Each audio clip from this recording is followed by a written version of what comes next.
Good evening, everybody. It is Monday, November 5th, 4:30 approximately, and we are here for the Transportation Action Committee at the Board of Selectmen meeting room in the Multi-Service Center.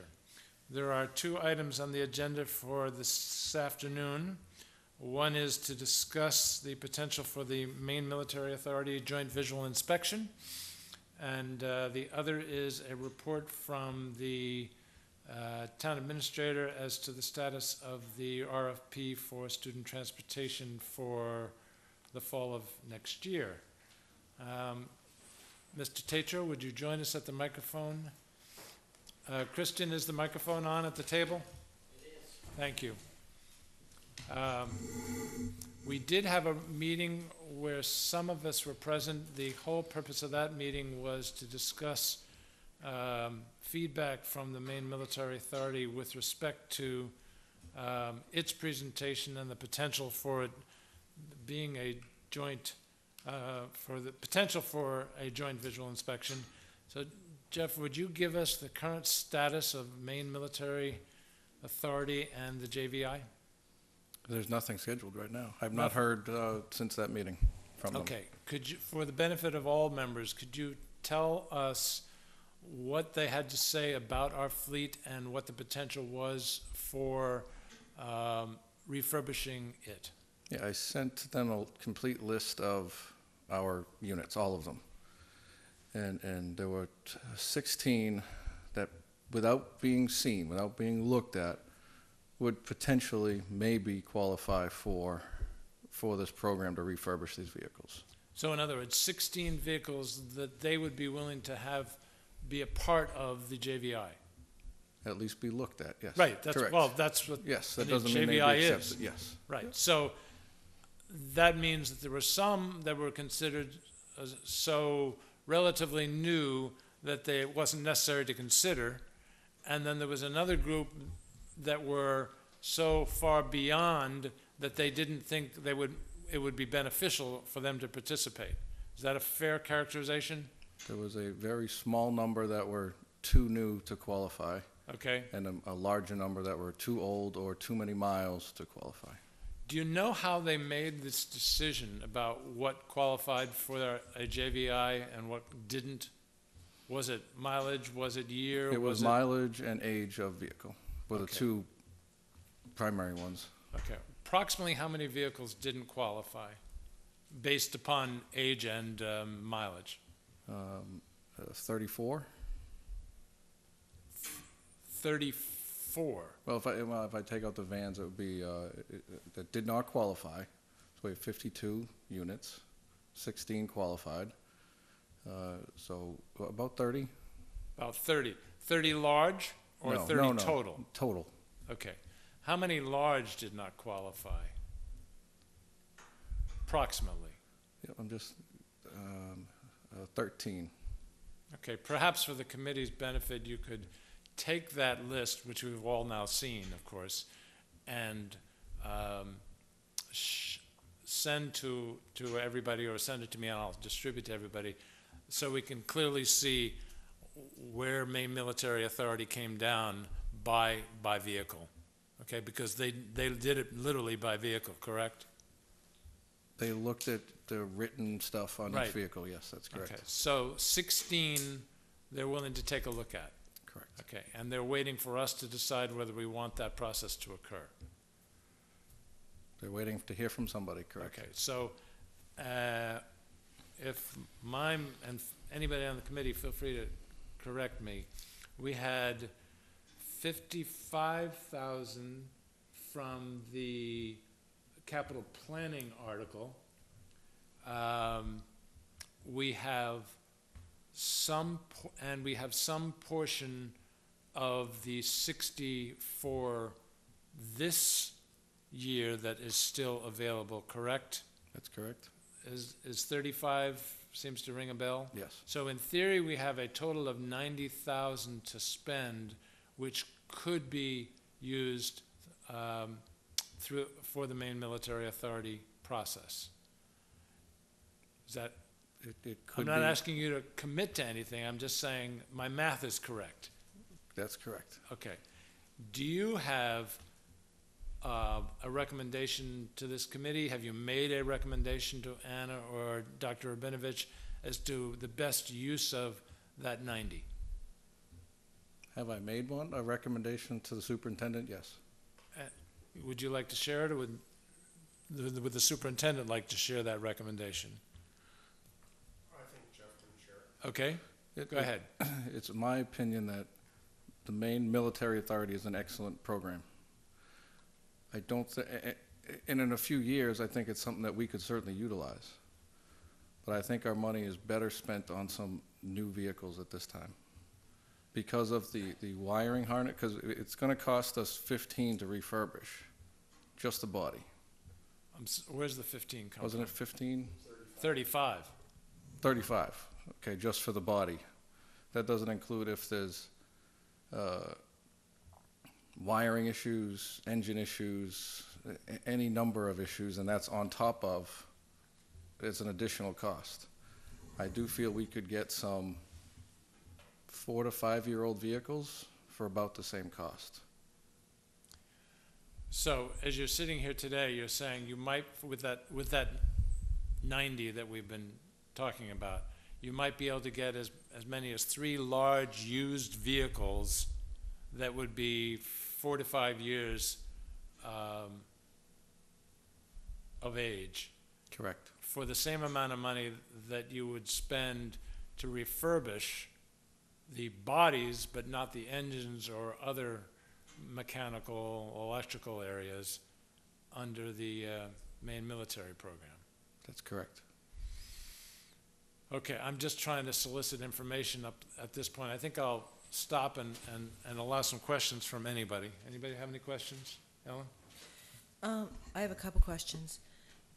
How many large vehicles total do we have in the fleet? We have 24. So out of the 24, 16 buses may qualify for the program? But those are not all full-size vehicles, correct?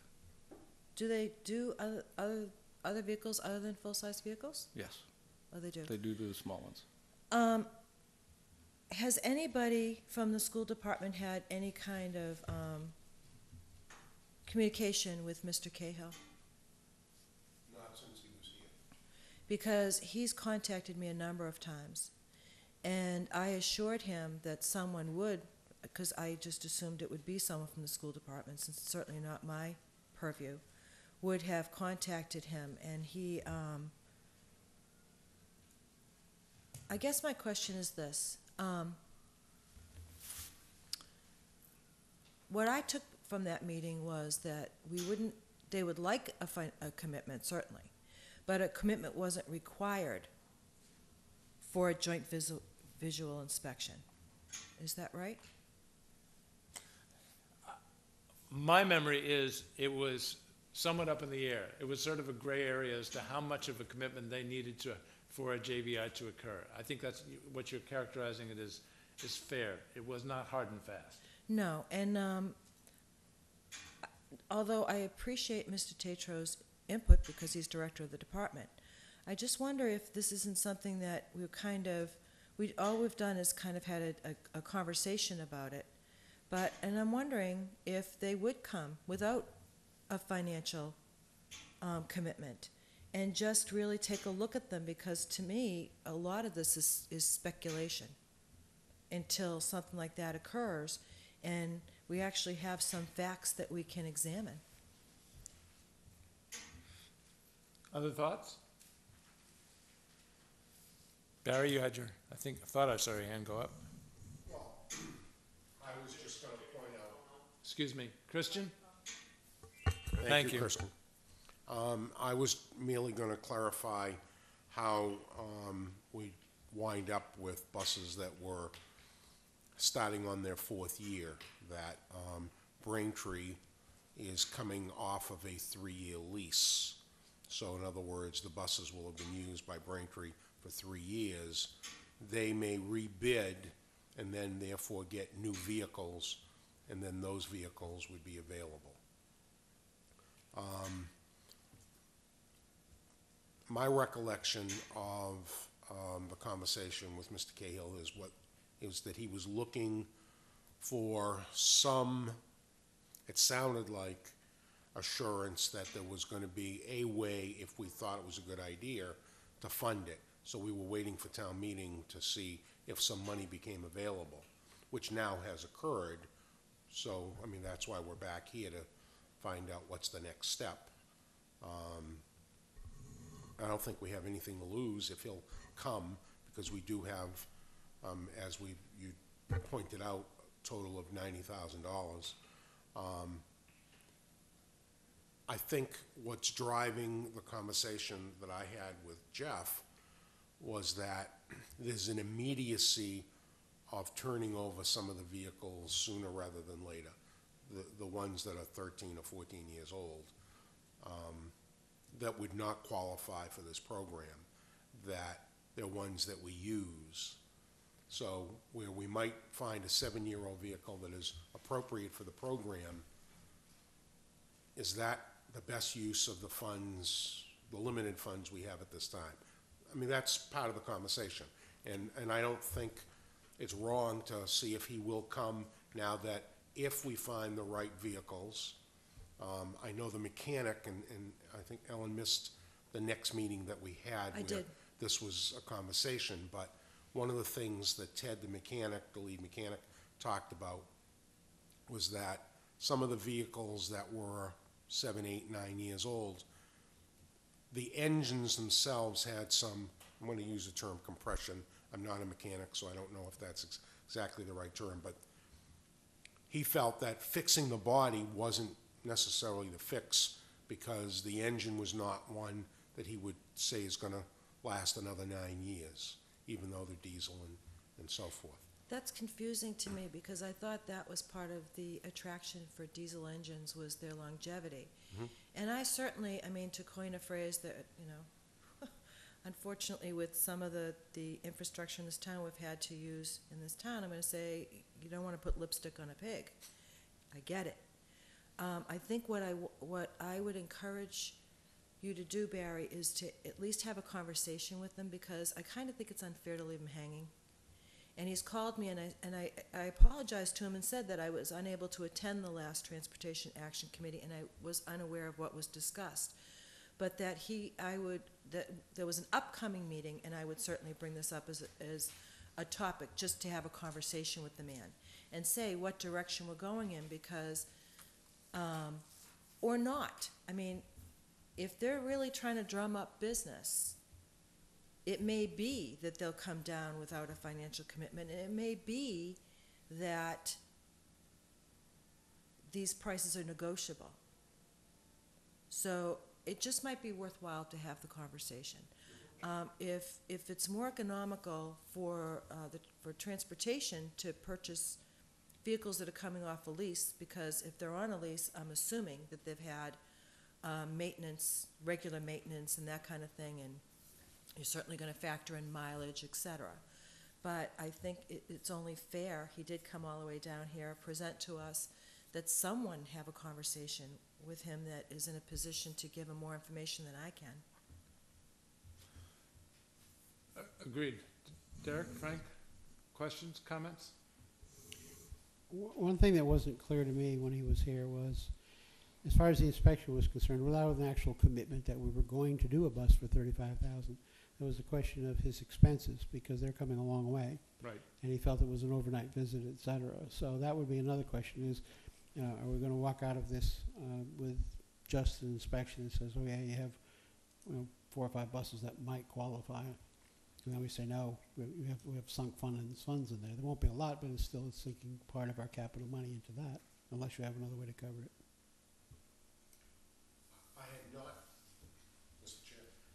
I had not heard him talk about charging us. He did look for, in fact, he had asked us, and we had sent out an invitation to other nearby districts that do this. I think Quincy was one of them, and there was another one that we sent to, that he was going to talk to, because if he could combine doing this JVI here and another location, it would help cut down the costs. But in my conversations with him, I've never heard him say that we would be liable for any of the expenses.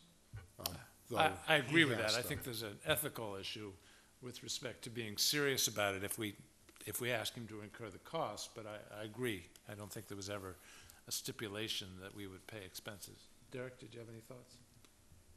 It's just to simplify it, if anybody's, for who's ever watching this, so, in putting in the phrase, if we were to call it the Braintree lease, to pick up one of those, it would get one of the worst buses off the road? That is correct. Okay.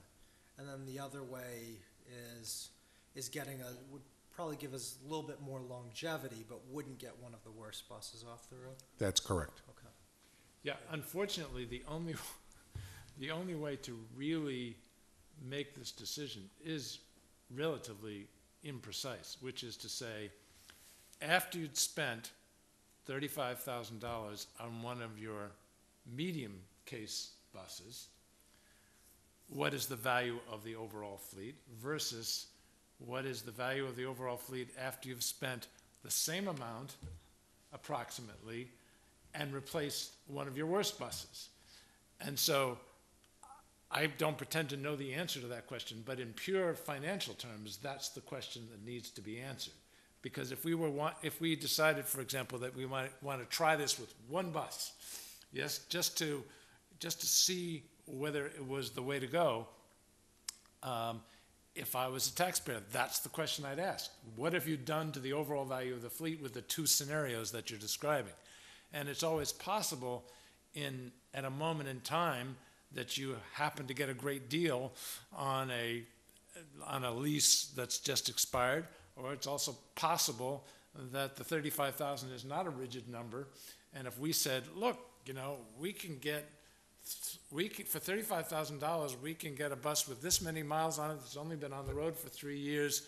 35,000 just isn't competitive. But if you came down to 25, then maybe we would be serious, look seriously at doing this sort of thing. So that gets to perhaps we need to have a conversation and tell him about the opportunity that is Braintree a hypothetical or real opportunity? It's a real opportunity. Okay.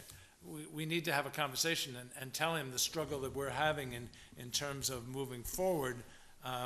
This would be probably less of a struggle if we didn't have all those buses that were so old they weren't even eligible for the JVI, and they're sitting there and in fact still being used. So it sounds like the action item with respect to this is to find out how hard and fast 35,000 is, so we can equate that to the same amount of money being invested in a used bus that would get rid of the oldest bus that we have. Is that a fair characterization of where we are with this? Yeah, I think so, absolutely. We want to maximize these dollars. Right, exactly. So, that's it. May I ask a question? Please. What happens to the, say you do get the buses that are coming off a lease, and that's with the intention of taking the worst buses off the road. What happens to those buses that come off the road? There's two scenarios. One is that in the bid, you include them as trade for whatever the value that they have for scrap metal or whatever. And if you don't, then I believe when Mr. Andrews was here, we actually did a obsolete vehicle thing, and somebody came and I think picked up 2 or 3 vehicles. Am I correct? Was that some of the surplus that you came before the Board of Selectmen? Well, there'd be two different ones. The one that I went and came, that was just strictly scrap. The buses didn't work. They were I understand. unusable. In this case, they could probably go to is it a public auction, or Mr. Andrews had one right before he left, where they came and they bid the excess fleet from the DPW lot one Thursday morning, I think. They could probably get added to that if it wasn't traded. So who determines the value of the vehicles? We actually had somebody come in who does, I believe, either insurance valuation or something like that, that had to come in and certify the value. The town has an appraiser, and I think it's I an forget his insurance name, company. but you come out and you pay him to give you the value. So on that scenario, Derek, does that have to come before the board? Because isn't it anything over like $500 has to be declared surplus by the Board of Selectmen? First we'd ascertain a value on it, which would mean having that Right. person come out and then certify it as surplus. And the only other question I have is, would any of these be worth cannibalizing for the parts, or are they so shot on there that's not? There's always value in taking all the parts off. Okay. That's what we did last time, and it saved us. Historically, that's what we have done, is when they no longer work, we cannibalize them for the parts. So even if it went in a trade, like someone else gets the value and you kind of, you know, They give you a break on what but you would have is, paid. so that doesn't, then that's not surplus, it's a whole different financial situation.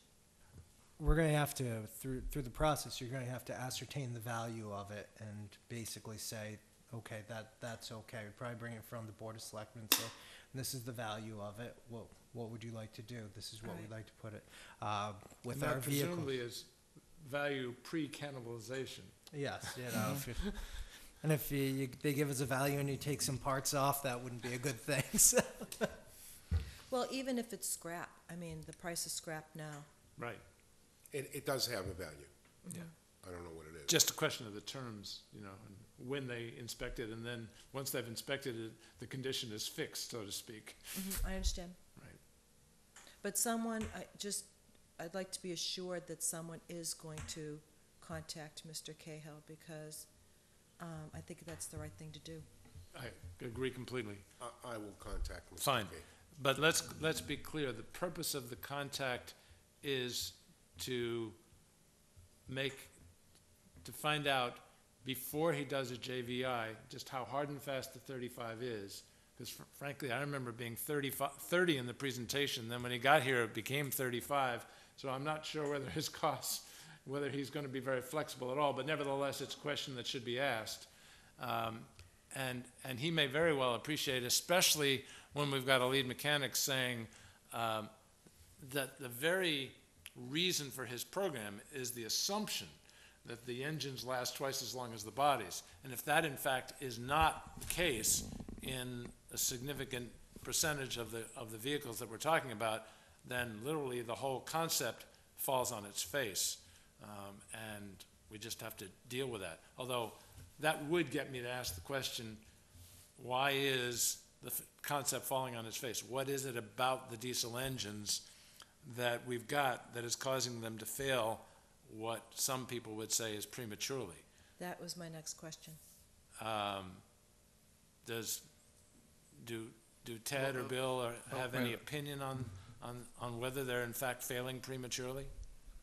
A large portion of our vehicles are 1998s or 2000s, so they're already 12 to 14 years old. So even if we sent the 2002, say, the 2002, if we refurbished that one, very likely would last, yes, an additional 10 years. Okay, However, the majority of our vehicles are 98s or 2000s, right. and those ones wouldn't even qualify for this program. I So understand. we're fixing one that's in the middle, and the older ones we still need to replace at some point. Okay, so it seems to me the action item here is to contact Mr. Cahill, make it clear that he's competing with a used, just out of lease fleet that is available for approximately the same money with only about 3 or 4 years of age, and ask him whether he's in any position to compete on price with respect to that. If that's not the case, then I think we're now in a position to seriously consider your recommendation to the superintendent and to Anna with respect to the large buses that you'd like to purchase. Having said that, that's a segue into the next subject on the agenda. But before I get to that, is everybody okay with that as an action item? What's the life expectancy of a school bus diesel engine? For the life expectancy of a school bus, regardless of the engine, considering body and everything, it depends where you live, but it's 7 to 12 years. And then Just the engine, it depends how much wear and tear you put on it, but they've been known to go 200 to 300,000. But 200,000 is pretty standard. That's it on a diesel engine? Mhm. I had You no gotta figure that expectation of a gas engine. A school bus, because of how often it stops and goes, and there's actually a lot of combustion on those cylinders, and that's kind of what they look at, 200,000. But if you use your 200,000 number, Mhm. how many miles are we putting on the average big bus that participates in the morning and afternoon pickups and drop-offs? What was it, about 9 or 10 a year? So it's 20 years. That's about 20 years. I think Okay. that's the number we had when we did that, and Okay, I don't remember, but we did Okay. that once. I thought it was somewhere around 10. okay. Just a point of information that I don't know the answer to. Are there different, I don't know, quality may be the wrong word, but specifications on diesel engines? So that when you make a bid and you say you want a certain diesel engine, are there certain diesel engines that are built for a longer haul than other? I mean, Caterpillar, for whatever reason, rings in my brain as one that we've before bid for. Yeah, they've gotten out of the business of making engines for school buses, but there are some that are better than others, but I'm not going to say the life expectancy of one is better than another. Okay. But there's some that have reputations, and you can check Consumer Reports and stuff about some of them that recently came out that all of a sudden don't exist anymore. So a there's- well-maintained 98 might have 5 more years to go. It could potentially, yes. Okay. I mean, keep in mind, the engine, so the transmissions tend to go well before 200. That's what we're running into now. We have a lot of transmission issues. We're having a lot of wiring issues. The wiring harnesses are corroding and getting that green color on them. So even if the engines Right. could run that long, some of the other components we do have some issues with.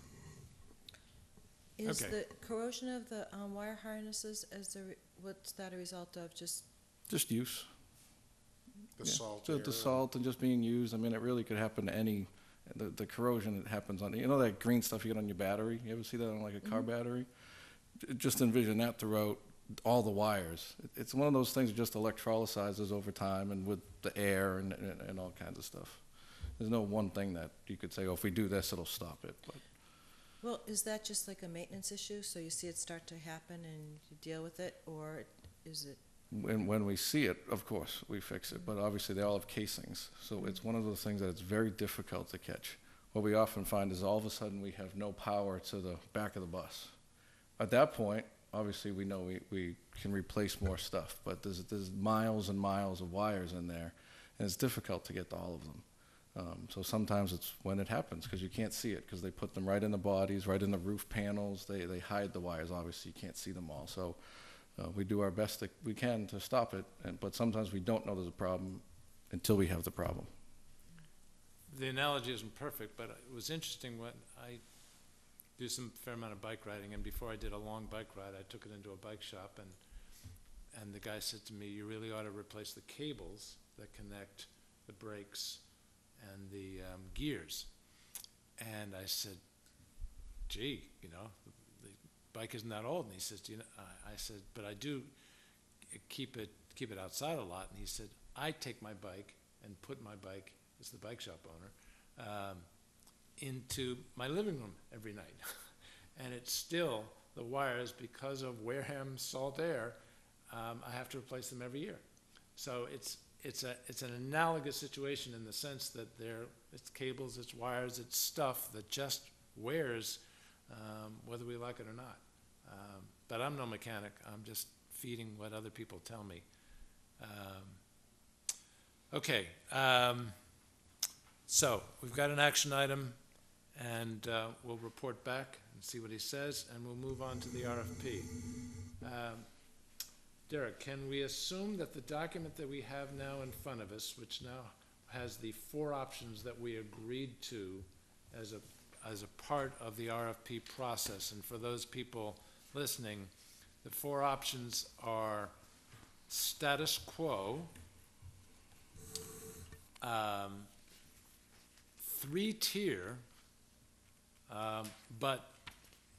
and K through 8, and by three-tier meaning that we would have to change the opening and closing times of the schools in order to accommodate the fact that there'd be 3 runs of buses instead of 2 runs of buses. That's the second option.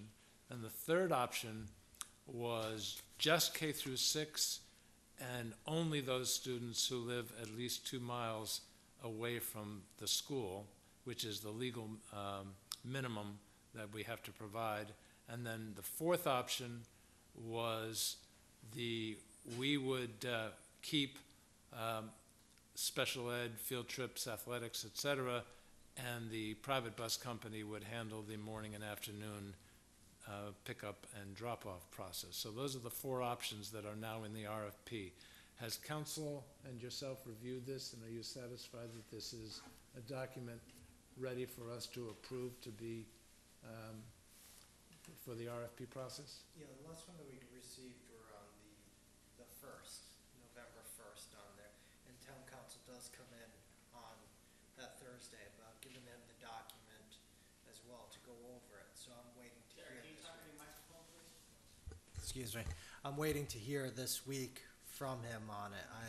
Everything seemed to go well, but we didn't have the time on that day to sit down together. And usually what I do with him is give him the information ahead of time, because when he's coming in and on site, reading a document is not a very effective use of time. Agreed. Okay, so you're saying that from your perspective, it's good to go, but you have not formally had it reviewed by council? Okay. It's want to verify. I know it went off of the old one that went out, and I'm assuming as well that it will be well within all the procurement laws, but let's always get council to review it just in case on there, if there's been any changes. Okay. How does the committee feel about this document? Is this a document that, for our next meeting, we should have council here to answer questions? Is that necessary or not necessary? Is this a document that, once it's received the blessing from council, that we can simply have Derek handle it through the procurement process and move forward deliberately, but nothing urgent, because we're talking about essentially almost a year from now? Is there an interim step that we need to take before the process moves forward? Anybody? I have a couple questions, and, well, just to, before I start, I'm not sure that it's necessary that council be here to answer questions, but I wasn't wouldn't- suggesting I felt that way. I was just, But I wouldn't mind having written opinion okay, regarding the contract fair enough. from Rich, if that's possible. But I did have a question, and, a lot of this, however, is this, I guess my question is this, is what we're asking from a company, beyond services, but for the requirements we have for the equipment, so the buses, whatever size they are, is this something that is this what we already provide? These vehicles because it's very specific. Yes. So this is With- exactly what we provide. The only exception is on the special needs vehicles, where we specifically ask for a complete track floor system. Not all of our vehicles, many of them do, but in this particular bid spec, we're asking that they all be, so you never know how many wheelchairs or specialty strolls we're gonna have.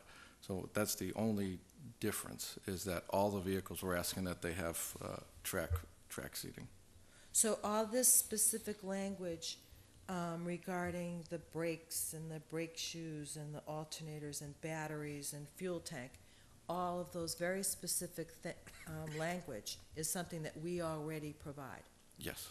Okay. Now, with that said, this was also written to be very vague, so that multiple vehicles, an International, a Bluebird, a whatever So it's not brand. specific to a type, I mean, a I- manufacturer, or a Right, manufacturer. right. I made every attempt to have this as open as could be for any company to be able to meet these requirements.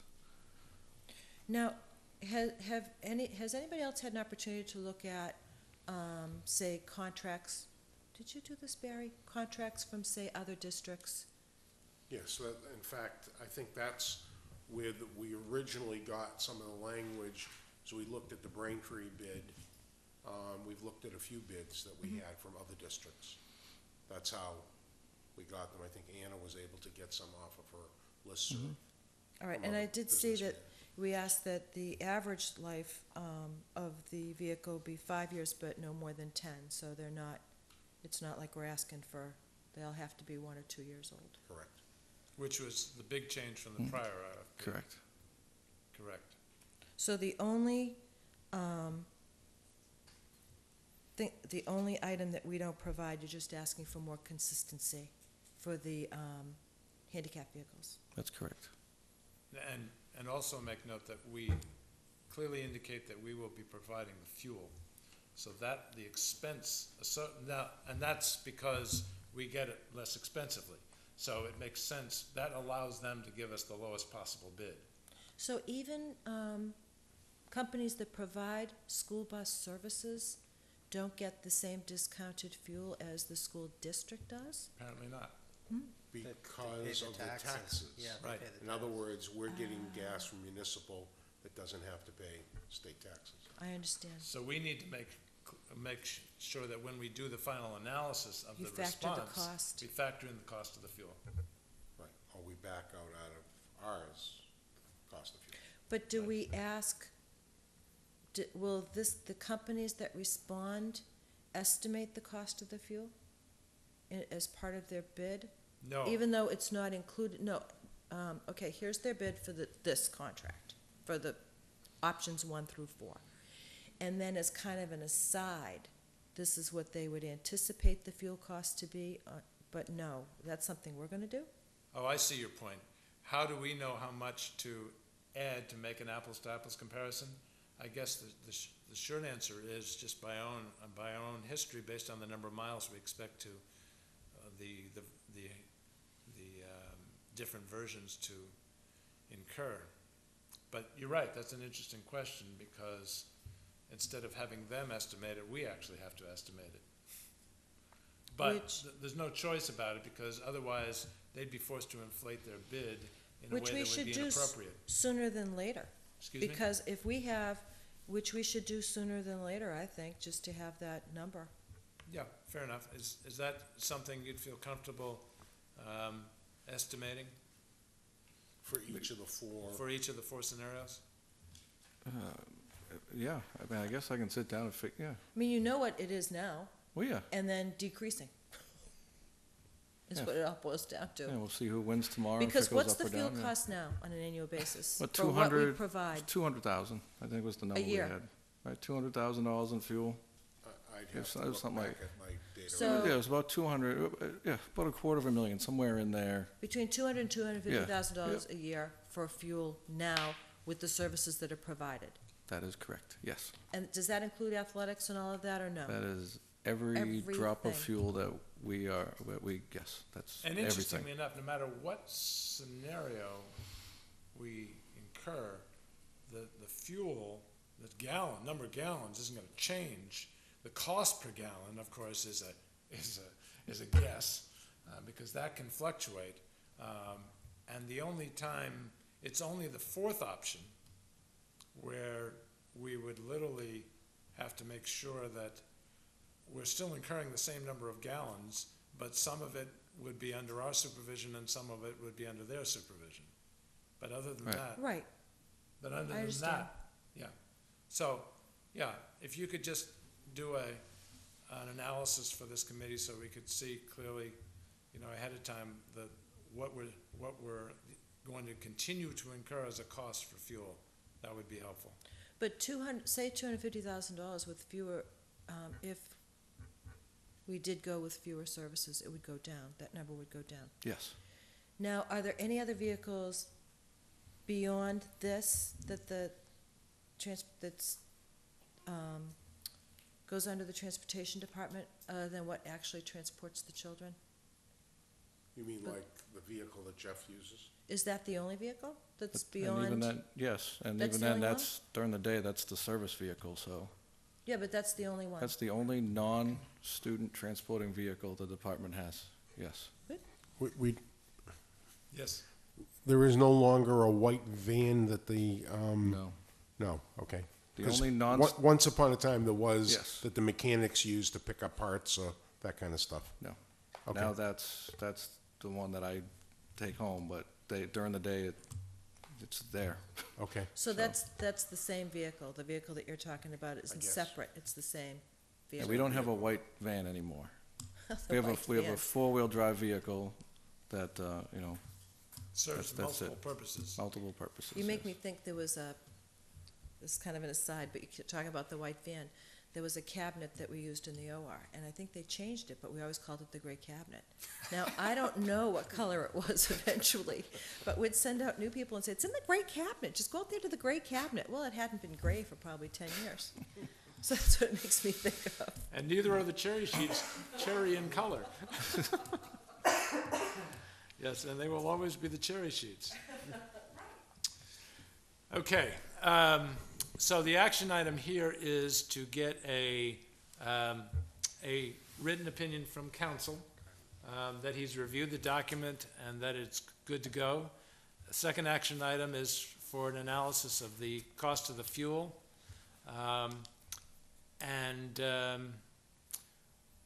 And the third action item we've already talked about is to have a conversation with Mr. Cahill.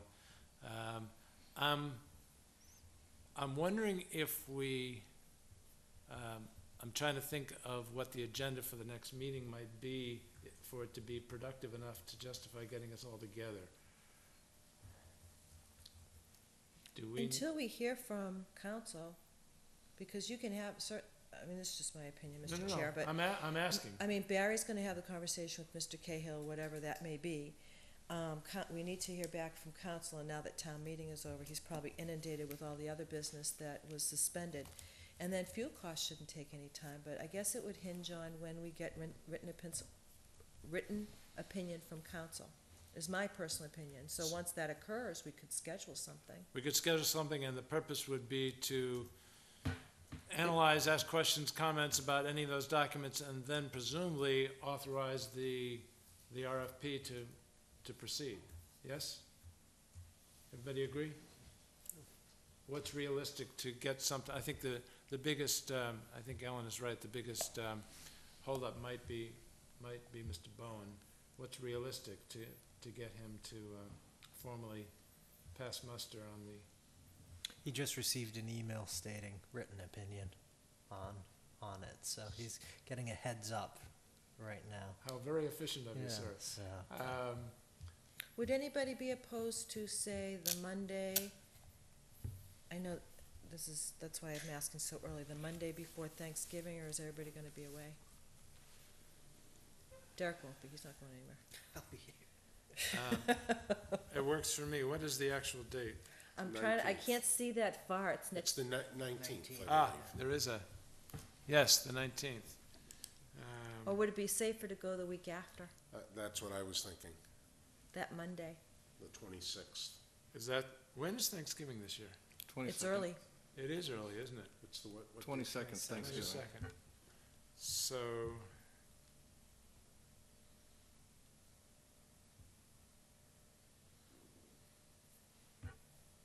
Um,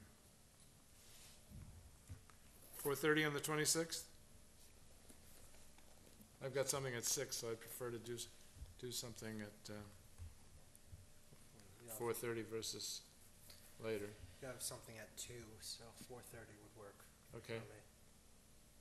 That would everybody good work. with that? I'm good.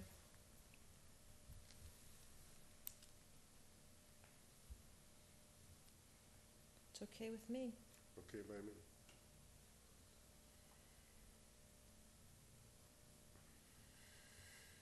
Anything else that people would like to discuss? I'll take a motion to adjourn. So moved. Second. Thank you, everybody.